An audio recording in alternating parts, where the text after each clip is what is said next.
My aunt's laugh was the loudest. It bounced off the kitchen cabinets like a slap, and I could feel it in my teeth as everyone around the table raised the same card at the same time. White paper, black letters, all of it pointed like a verdict. Most likely to fail, and they didn't even hesitate. They all pointed at me. My brother Caleb leaned back in his chair like he'd just won something. My mom clinked her wineglass and said, "Oh, come on, it's just a game." But she was smiling when she said it, like the punchline still tasted good. I stared at that card, then at their faces, and I swear I heard something inside me go quiet. Not sad, not angry, just done. And that's when I said very calmly, "Okay. My turn to deal." You won't believe what happened next, because what I pulled out of my backpack didn't look like a card at all. It looked like the end of their little game. But to understand how I ended up standing in my parents' kitchen with everyone's laughter dying in their throats, let me take you back to the first time my family decided I was the safe target. Because this didn't start with a card. It started years ago, with a story they told about me so often, they forgot it wasn't the truth. Growing up, my family had two roles already assigned before we even knew what we liked. Caleb was the one who would make us proud. I was the one who tried. Even when we were kids, it showed in little moments.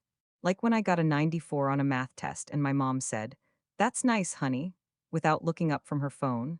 Then Caleb got an 88 and she pinned it to the fridge like he'd cured cancer. Or when I was 14 and I built a little website for my friend's babysitting business. I was proud. I showed my dad. He squinted at the screen and said, "So, it's like a hobby." Then Caleb walked into the garage with a broken lawnmower and somehow got it running again, and my dad told every neighbor for 6 months that boys got real skills. Tell me honestly, if you grew up in a house like that, would you keep trying to prove yourself? Or would you eventually stop raising your hand? By the time I hit my 20s, Caleb's future had already been decided by the family like it was a group project. He would take over my dad's auto shop business, two small garages that had kept us fed through recessions, rent hikes, everything. My dad was proud of those shops like they were his lungs. And Caleb, he loved the attention more than he loved the work, me. I went the weird route. I studied finance and compliance, not because I loved it, but because it was stable. It was a way out without abandoning the family, which was my mom's favorite guilt phrase. The first job I got out of college was at a regional bank in their risk department. I was the guy who flagged suspicious loans, reviewed business accounts, and made sure nobody was doing something dumb enough to get sued. And let me tell you, that job taught me something brutal. Most people don't get caught because they're evil, they get caught because they get comfortable. Keep that word in your head, comfortable, it matters later. Family game night started as one of my mom's traditions after I moved into my small apartment across town. Once a month, she said, like she was doing me a favor. No phones, just family. Like when you were kids. What she meant was, once a month, you'll come back so we can remind you where you rank. The house always smelled like garlic and furniture polish on game night. The table was always crowded. My Aunt Rosa would bring something sugary. My Uncle Vic would bring beer. Caleb would bring his fiancée, Marissa, who laughed a little too loudly at everything he said. And I would bring myself like a donation. The first few times it wasn't too bad. We played Monopoly, we argued, we ate too much. But then Caleb discovered those party card games, the ones that give you permission to say what you already think. Most likely to, truth or dare, who's the worst, stuff like that. It was like handing my family a microphone. The night that card appeared, most likely to fail, wasn't the first time they'd taken a swing. That night started warm. My mom had candles going, and the air in the kitchen was thick with roasted chicken and buttery mashed potatoes. The kind of scene that looks loving from the outside. And then the jokes began. Caleb slid into his chair and said, "So, Sam, still doing that bank thing?" "It's my job," I said. He smirked. "Right, but like, is it a career? Or are you still figuring yourself out?" Marissa giggled like it was adorable. My mom did that thing where she pretended not to hear, but her mouth tightened like she was waiting for me to take it as a joke. I stared at my plate. I got promoted last month. There was a tiny pause, like the room wasn't sure how to react to me having good news. Caleb recovered fast. "Oh yeah, so you're what? Like assistant to the assistant manager of boring?" Uncle Vic snorted into his beer. "You ever been in a room where everyone laughs and you can't tell if it's because something's funny or because it's easier than being kind?" That's what it felt like. Every month, still I stayed. Because my dad would look at me across the table, tired eyes, and he'd give me this small nod like, "Thanks for coming." He didn't laugh like the others. He just didn't stop it either. After dinner, my mom pushed the plates away and clapped her hands. Game time! Caleb pulled out the deck like a magician, shuffling with that cocky little flick of his wrists. Okay, he said, rules are simple. Draw a card, read it out loud, and everyone points to whoever fits best. Majority wins, no arguing. No arguing, my Aunt Rosa echoed, already grinning. That's my favorite part. The first few were harmless. Most likely to cry at a commercial. Everyone pointed at my mom. She laughed like it was cute. Most likely to get arrested for public intoxication. Everyone pointed at Uncle Vic. He raised his beer like a trophy. Then Caleb drew a card and I saw his smile change. It wasn't a grin anymore. It was sharp. He held it up and in a sing-song voice he read, most likely to fail. The room went quiet for half a second, like everyone felt the weight of it. And then, like it was rehearsed, they all pointed at me. My mom, my aunt, my uncle, Marissa. Even my dad's hand lifted halfway, hesitated, and then pointed at me too. If you were in my shoes right then, would you have laughed to survive it? Because that's what I did. I laughed. A small, dry sound. I even raised my hands like guilty. Inside, my chest felt like it had been hollowed out with a spoon. Caleb leaned forward, elbows on the table. Come on, Sam, don't be sensitive. It's literally the card. Marissa chimed in, yeah, babe, it's not personal. Not personal. While they were all pointing at me, I swallowed the urge to say something that would ruin dinner and instead said, okay. Who's next? But here's the thing, while everyone was laughing, something else happened. Caleb's phone buzzed on the table, just a quick vibration. A soft, angry insect sound. He tried to cover it with his hand, but I saw the screen light up. And I wasn't trying to snoop, I swear. But the notification was big and bright, and it hit my eyes like a flash. Overdraft alert. AMI Auto LLC, and underneath it, smaller text. Minus $18,742.13. My stomach tightened so fast it felt like I'd swallowed ice. Because Amini Auto LLC wasn't some random thing. That was my dad's business. Our business? Caleb snatched the phone like it burned him and shoved it into his pocket. He glanced around the table, but everyone was too busy laughing at me to notice his face had gone pale. Everyone except me. That's when I realized something was seriously wrong, and I didn't say anything, not yet. Because you don't confront someone like Caleb in front of an audience unless you're ready to finish the fight. So I played along. I drew my next card. My hands were steady, but my heart wasn't. Most likely to, I read, forcing my voice to sound normal, win the lottery. Everyone pointed at Caleb, of course they did. Caleb smiled again, relief creeping back in, like whatever that overdraft was, he could handle it. He didn't know I'd seen it. And you know what's crazy? That one little buzz on the table did something 1,000 insults never could. It made the humiliation feel useful, like the universe had dropped a clue right in the middle of my shame. After game night ended, my mom hugged me at the door with that tight, performative squeeze. Drive safe, she said. And don't be upset, okay? It's just jokes. I smiled. Yeah, just jokes. My dad walked me out to my car. Cold air hit my face and I could smell the damp leaves in the yard. He shoved his hands in his pockets. You doing all right? He asked quietly. I looked at him, searching his face. Dad, how are the shops doing? He blinked like the question surprised him. Fine, he said too fast. Why? Just curious. He stared at the driveway for a long moment, then said, Caleb's got big plans. Expansion, online booking, modern stuff. Right, I said, and the money for that? His jaw tightened. Loans, lines of credit. It's business. He started to turn away like the conversation was over. I could have pressed. I could have said, I saw the overdraft. But I didn't, because his shoulders looked heavy and I could tell something was already crushing him. So I just nodded. Okay, good night, Dad. As I drove home, the streetlights streaked across my windshield like pale ribbons, and I kept hearing the laughter. Most likely to fail? Over and over. But now it wasn't just a family joke. It sounded like a warning.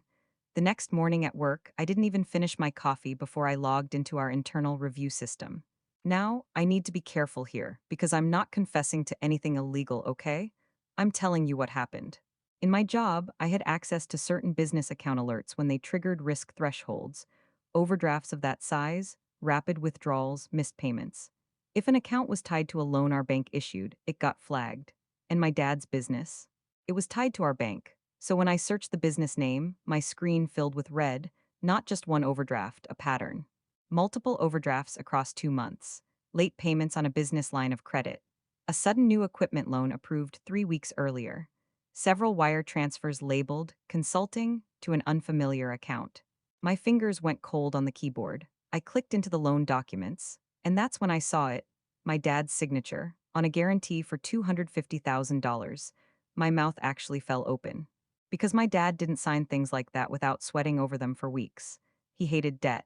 He'd built the business slowly, brick by brick, so either something changed or someone signed for him.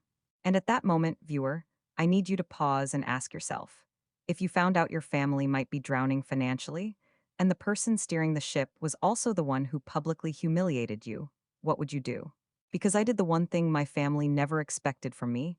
I didn't complain, I didn't cry, I got strategic. First, I checked the timeline. The big loan was approved after Caleb took over operations, which my mom had been bragging about for months like it was a coronation. Second, I traced the outgoing wires. The consulting account wasn't a normal vendor. No history, no invoices attached. Third, I pulled the business credit reports and cross-referenced with public filings. And then I found something that made my stomach flip. A new LLC had been created under Caleb's name, but the address listed was my parents' house, meaning Caleb had used their home address to register a separate company while still operating the shops. Why would he do that? Unless he was building a tunnel out of a sinking ship. That's when I realized Caleb wasn't just mismanaging. He was positioning himself to survive the crash and leave my parents under it. But I still didn't confront him. Not yet, because confronting Caleb without proof is like trying to hold water in your hands. He'll slip out, twist the story, and somehow you'll be the one apologizing. So I started gathering. Quietly. I printed documents after hours. I kept notes in a notebook I never left at work. I requested a standard audit review, nothing unusual, just enough to justify deeper checks. Every time I got close to something, I could feel the tension like a wire tightening. Because if Caleb found out, he'd move faster. And if my mom found out, she'd defend him. I know that sounds harsh, but you don't understand my mom until you've seen her defend Caleb with her whole chest while looking at me like I'm the problem for noticing. 2 weeks later, I went to visit my parents on a random Tuesday night. I told them I was in the area. Really, I wanted to see my dad's face when I brought up money again. My mom answered the door in her robe, hair wrapped in a towel. Sam, what are you doing here? Just wanted to check in, I said, stepping inside. The house smelled like detergent and tiredness. The TV was on low in the living room. Dad was at the table with a pile of mail, glasses on, rubbing his forehead. He looked up and forced a smile. Hey, kid. I sat across from him and glanced at the mail. Past due notices, a letter from an equipment finance company, a bank envelope. My mom swooped in like a hawk. Don't look at that, she snapped, then softened. It's just paperwork. I kept my voice calm. Dad, are you okay? He hesitated. His eyes flicked to my mom. That tiny glance told me everything. He wasn't allowed to speak freely. Caleb's handling it, my mom said quickly. He's modernizing the business, and sometimes there are bumps. Bumps, I repeated. Dad exhaled slow. It's fine, he said, but his voice sounded like sandpaper. I leaned in. Dad, I work in risk. I see what happens when businesses modernize with debt. I just want to make sure you're protected. My mom's eyes sharpened. Protected from what? Your brother? I held her gaze. I'm not accusing anyone, I'm asking questions. She crossed her arms. You always do this. You always think you know better because you work in an office now. I almost laughed at the irony. The same office job they mocked was the reason I was seeing the truth. Dad pushed the mail into a messy pile like he wanted it gone. Sam, it's okay, Caleb's got it. I nodded slowly. Okay. But as I stood to leave, Dad followed me to the hallway.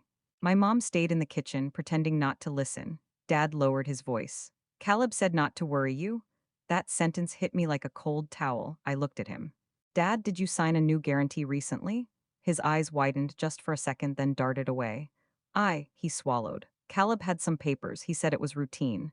Did you read them? Dad's face fell. I trust my son.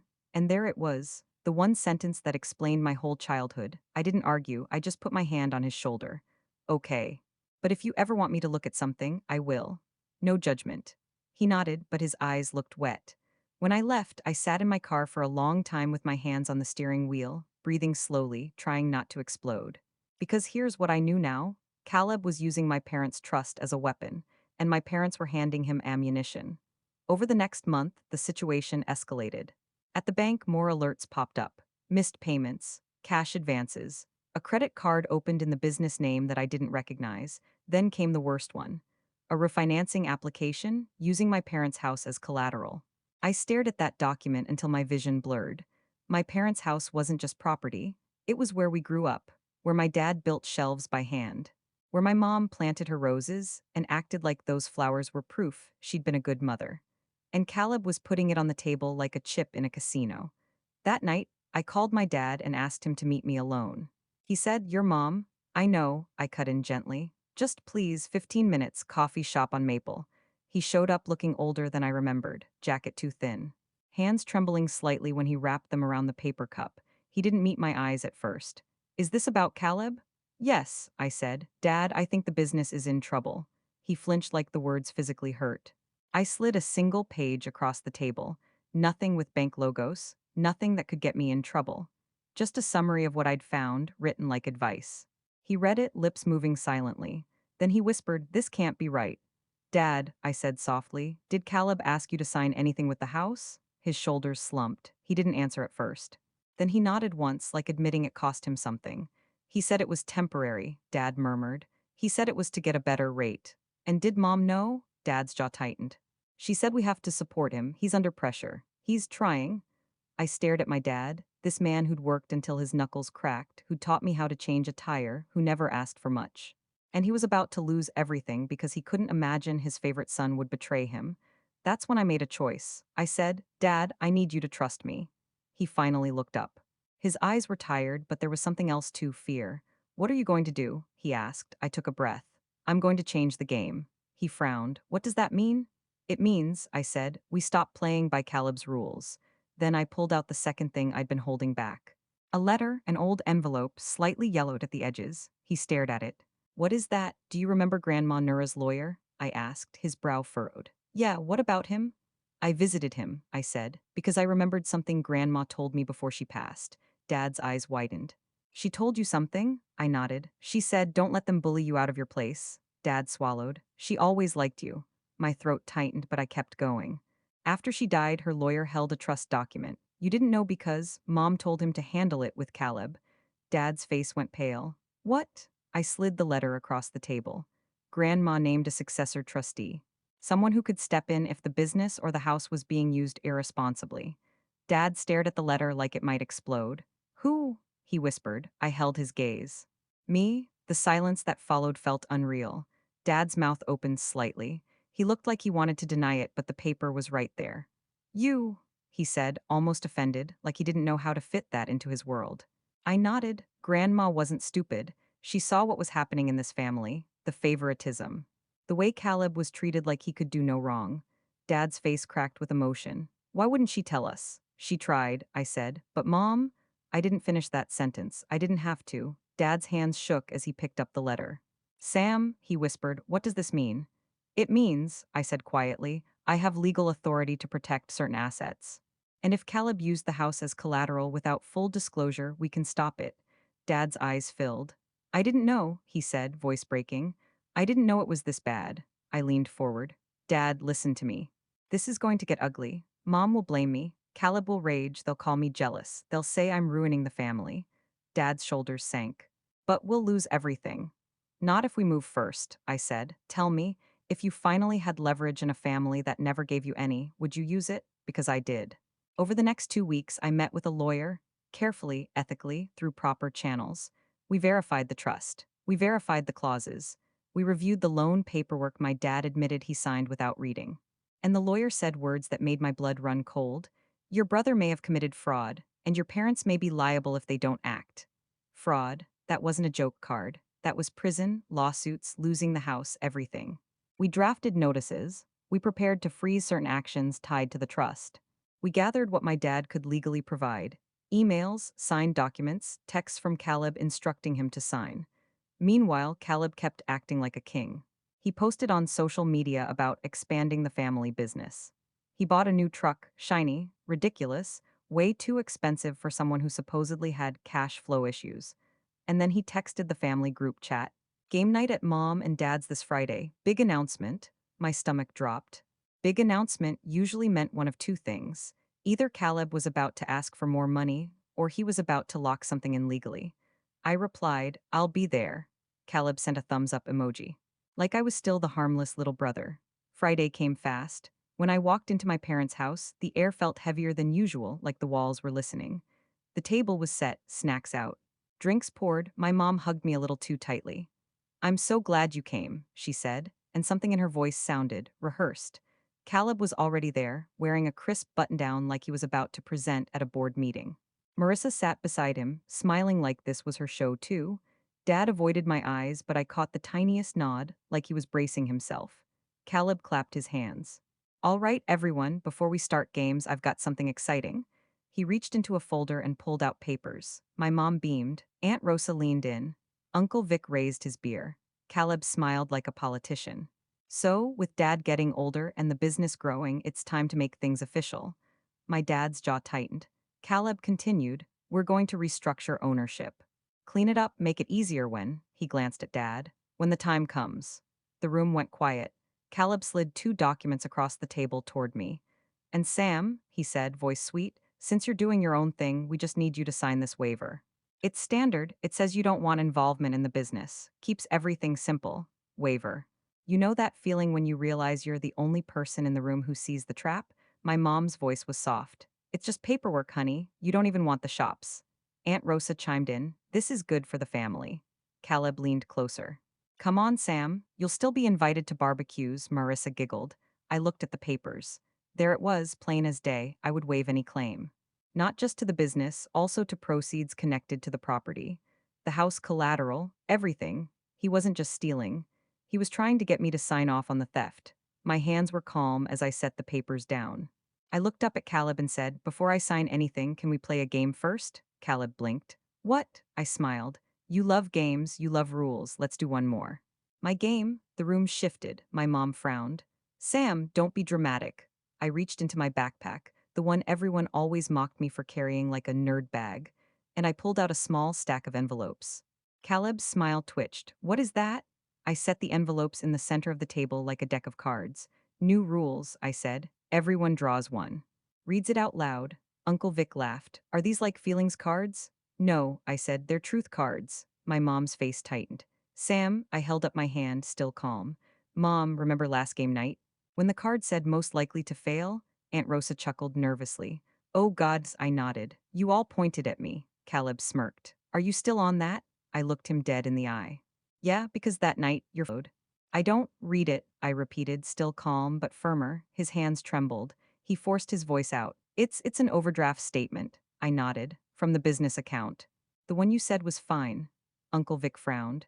"Caleb, why is the account negative $18,000? Caleb stammered. "That was temporary. It happens. Cash flow?" I slid another envelope toward my mom. "Your turn," I said. My mom's eyes flashed. "I'm not playing your little game." Dad looked at her. "Do it." She stared at him like he'd betrayed her. Then she snatched an envelope, tore it open, and read. Her face changed mid-sentence. It was subtle, her mouth tightening, her eyes darting like she was searching for an escape route. "What is it?" Aunt Rosa asked. My mom's voice went thin. "It's a loan application." I nodded. "Refinancing, using your house as collateral." Uncle Vic's beer lowered slowly. "Wait, what?" My mom looked up furious. "Sam, how did you even get this?" I didn't flinch. "Dad gave me what he had a right to give, and the rest was verified legally." "Focus, Mom. Read the part with the signature." My mom's eyes flicked to the bottom. Her lips moved silently. Then she whispered, "This isn't your father's handwriting." Aunt Rosa gasped. Marissa sat up straight. "What?" Caleb snapped. "That's not true." I slid the next envelope toward Aunt Rosa.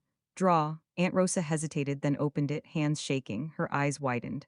"Oh my God," she breathed. "What?" Uncle Vic barked. Aunt Rosa looked at my dad. It's a wire transfer, $45,000. Consulting?" "To an account," she glanced at Caleb. "To an account tied to Caleb's LLC." Marissa stared at Caleb like she didn't recognize him. "You have another company?" Caleb's voice rose. "That's for future projects." I leaned in, finally letting a little edge into my voice. "Future projects while the current business is drowning." My mom stood abruptly, chair scraping. "Sam, you're doing this because you're jealous." "You always resented your brother?" I looked at her. "Mom, if this was jealousy, I would have let you lose the house." That landed like a slap. The room went dead quiet. Dad's face crumpled. "We could have lost the house?" he whispered. Caleb's eyes flashed. "Dad, don't listen to him. He's twisting things." I reached into my backpack again and pulled out one final folder. This one wasn't an envelope. This one was thick, official. I set it on the table and said, "This is the trust document Grandma Nura created." My mom froze. "What?" Dad's eyes widened. "Sam," I flipped to the signature page and slid it toward them. "I'm the successor trustee," I said. "Grandma put it in writing. And there's a clause if the house is used irresponsibly or if fraud is involved, I have authority to intervene." My mom's voice cracked. That's not. "It is," I said quietly. "Verified by her attorney." Caleb lunged forward. "You can't do anything, that's insane." I met his glare. "I already did," his face twitched. "What do you mean?" I took a slow breath. And this was the moment I'd been building toward. The moment I knew would either save my parents or blow up my family forever. "I filed an emergency stop on the refinancing," I said. "And my attorney notified the bank's fraud department." My mom let out a strangled sound. "Sam," Dad whispered, "you stopped it?" I nodded. "Yes." Uncle Vic sat back hard, chair creaking. "Holy," Marissa stood up, eyes wide, voice shaking. "Caleb, tell me this isn't true." Caleb's face contorted. "They're overreacting, it was business. Everyone uses debt." I snapped, "Not like this." The words cracked through the room like thunder. Caleb pointed at me, furious. "You're the one ruining the family. You always wanted to take what's mine." I laughed once, sharp. "What's yours?" "Caleb, you were about to make me sign a waiver so you could legally bury Mom and Dad under your mess." My mom's eyes were wet now, but her anger didn't fade. "He was trying. He was under pressure." I turned to her, voice softer but deadly. "Mom, when you keep protecting him, you're not helping him, you're enabling him." She flinched like I'd hit her. Dad finally stood up. His hands shook, but his voice was firm for the first time I could remember. "Caleb," he said, "did you forge my signature?" Caleb's mouth opened, closed, opened again. He didn't answer. That was his answer. Dad's shoulders sagged, like decades of pride collapsed at once. Marissa covered her mouth. Tears slid down her cheeks. I can't marry you if you did this," she whispered. Caleb whirled on her. "Are you serious? You're taking his side?" She backed away. "This isn't sides, this is you lying." My Aunt Rosa started crying quietly. Uncle Vic stared at the table like he wished it was a different universe. And me. I stood there, heart pounding but strangely steady. Because for once I wasn't the joke. I was the truth. I looked at Caleb and said, "Remember that card?" "Most likely to fail?" His eyes burned. I reached into the little card deck Caleb loved so much, pulled out that same card from the pile on the table, and held it up. Then I turned it around. On the back, in bold marker, I'd written 3 words before I came: "Most likely to save." I said it in front of my dad. And I said, "You don't have to lose everything just because you don't want to believe your golden boy could hurt you." My mom's voice trembled. "So what now? You think you're in control?" I met her eyes. "No. I think we're finally going to be honest." Then I looked at Caleb. "Here's the new game," I said. "You tell the truth, you cooperate with the lawyer, and you agree to a repayment plan and oversight, or Dad presses charges." Caleb laughed, but it sounded cracked. "You wouldn't." Dad's voice was quiet. "I might." That's when Caleb's confidence finally broke. He sank into his chair, head in his hands, breathing hard. And the craziest part? For the first time, he looked less like a villain and more like a man who'd been allowed to become a monster by never being told no. The aftermath wasn't clean. It wasn't like the movies where everyone hugs and learns a lesson and the credits roll. Marissa left that night, just grabbed her purse and walked out without looking back. My mom didn't speak to me for 2 weeks. When she did, it was through clipped texts like, "Your father is stressed," as if I'd caused it. Caleb tried to call me 3 times, then left a voicemail that started with, "You think you're better than me?" and ended with him crying so hard I could barely understand the words. Dad changed, not overnight, but slowly. He started asking questions. He started reading documents before signing. He started looking at my mom when she tried to interrupt and saying, "Let him speak." The business got audited. Accounts got frozen temporarily. The equipment loan got renegotiated. Painful, embarrassing steps, but necessary. And Caleb, he lost control, legally and socially. The family stopped treating him like a hero and started treating him like what he actually was: a liability. He didn't go to jail because Dad chose a path that gave him a chance to make things right: conditional, supervised, documented. But Caleb lost the one thing he loved most: the spotlight. Because once the story changed, he couldn't act his way out of it. As for me, something in me unlocked, not because I won against Caleb, but because I finally stopped trying to earn a seat at a table that only wanted me as entertainment. A month after that night, my mom invited me over for coffee. It was awkward at first. The kitchen was quieter without the performative laughter. She didn't look at me when she spoke. You didn't have to humiliate us, she said. I set my mug down gently. Mom, you humiliated me for years. She flinched. I continued calm. That night wasn't about revenge, it was about stopping a disaster. Her eyes filled. I thought Caleb needed support. And I didn't? I asked softly. That question hung between us like smoke. My mom's shoulders shook once, and she whispered, I'm sorry. It wasn't a perfect apology, it wasn't a magical fix. But it was the first time she'd ever said those words to me without adding, but. Dad came in from the garage, wiping his hands on a rag.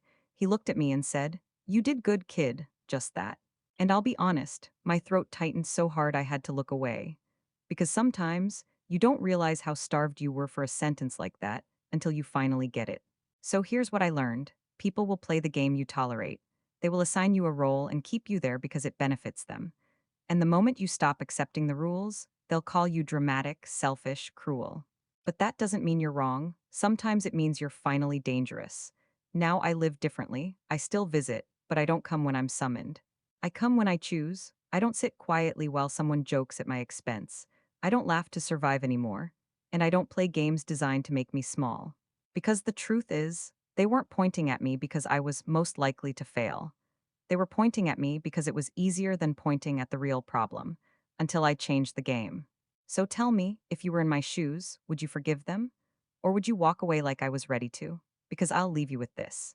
That night, when the laughter died and the truth hit the table, I realized something I'll never forget. The people who underestimate you the loudest are usually the ones most terrified of what you'll do when you finally stop needing their approval.